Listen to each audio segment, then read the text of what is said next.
Use a 4mm Allen key to loosen the lower screws.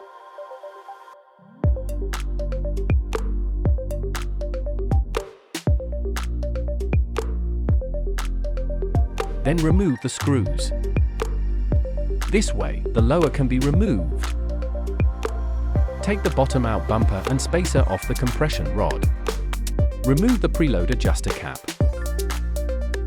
And use a cassette tool to disassemble the preload adjuster.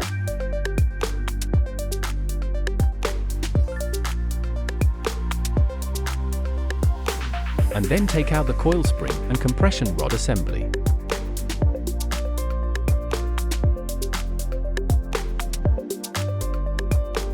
Use a 28mm flat ground socket to remove the cartridge.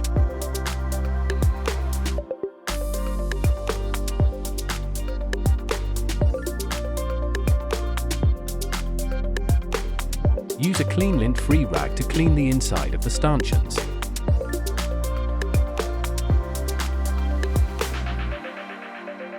After all parts have been thoroughly inspected and cleaned, the fork can be reassembled. Apply genuine suspension fork grease to the upper and lower bushing positions inside the lower. Add lubrication oil to the foam rings.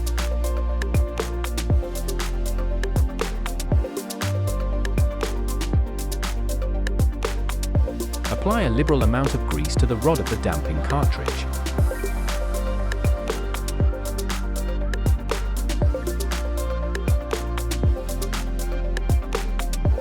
Use a 28mm flat ground socket to assemble the cartridge with a torque value of 10 to 13 Nm.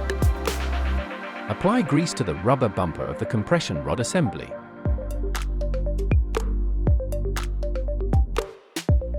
Then install it into the stanchion. Apply grease to the coil spring and install it into the stanchion.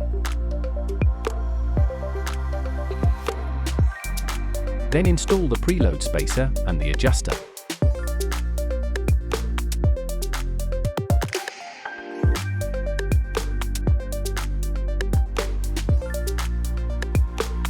Use the cassette tool to tighten it to a torque of 5 to 7 Nm.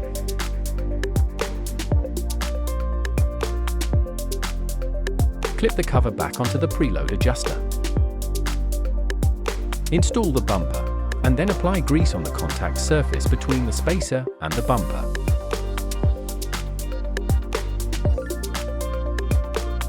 Assemble the lower onto the stanchions. Apply a small amount of Loctite 243 thread locker to the threads of the lower screws. Then use a 4mm Allen key to tighten the screws with a torque value of 5 to 7 Nm.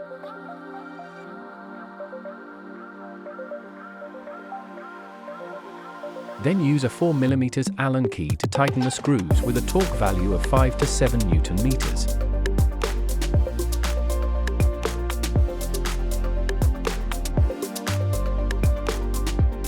Test whether the function and rebound is fully given.